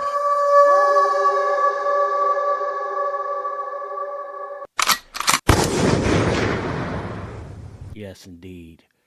Ladies and gentlemen, this was a good one, man. Make sure y'all go ahead and hit those likes, hit that subscribe, hit the shares, ladies and gentlemen. It appears that y'all was feeling it. Y'all came in here, piled in here to rock with us today, and I was happy to see a lot of cats. You know, it is our job, ladies and gentlemen, to bring objective positions. We try our best to be as accurate as we can in delivering this information. However, there's nothing wrong with us inputting some of our own to the conversation. You won't find an echo chamber over here. You're going to find cats that see it from different lights. And in this particular case today, we needed you to hear from cats who played the streets at one point and from one who protected the streets. Shout out to our brother Juan J. Johnson, ladies and gentlemen. As we continue to bring you more content, Season 2, as I mentioned, is brought to you in collaboration by LWF Training. Okay, Juan J. Johnson. This on their necks. But we will keep making sure that we bring you what you need to know when it comes to Pat Talk. There is a rise of the masculine man, heterosexual masculine man, to be very clear. We're not going to be smothered by other agendas via propaganda. So if you want it real, you come here. You want the heterosexual position, pause, and opinion, perspective, you come here. Pat Talk. So I want to thank everybody for joining us here today. Make sure you also don't forget to go and subscribe to my other program, The Cook Up with Chef C, so we can cook live. Not only am I on that blackety black shit, but I can cook some things up How you catching your mate, male or female? So we look forward to seeing y'all in the next one. And remember, ladies and gentlemen, in a system of white degeneracy, you stand for nothing, you fall for anything. My name is Chef C, and I'm out.